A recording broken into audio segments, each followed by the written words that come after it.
বিশ্রামগঞ্জ থানাধীন পাতলিয়াগ্রাড ডনবস্কো স্কুলের পার্শ্ববর্তী এলাকায় এক বাড়িতে বিদ্যুতের শর্ট সার্কিটে ভয়াবহ অগ্নিকাণ্ডে পুড়ে ছাই ভাড়াটিয়ার দুটি বসতঘর।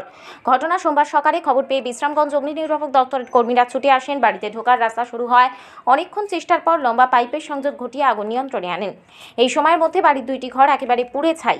প্রাথমিকভাবে ধারণা করা যাচ্ছে বিদ্যুৎ পরিবাহী তারের শর্ট সার্কিট থেকে আগুনের উৎপত্তি।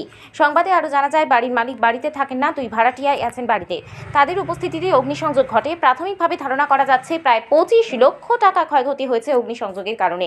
ক্ষতিগ্রস্ত ভাড়াটিয়ারা হল সঞ্জিত দেববর্মা এবং সজল দেববর্মা।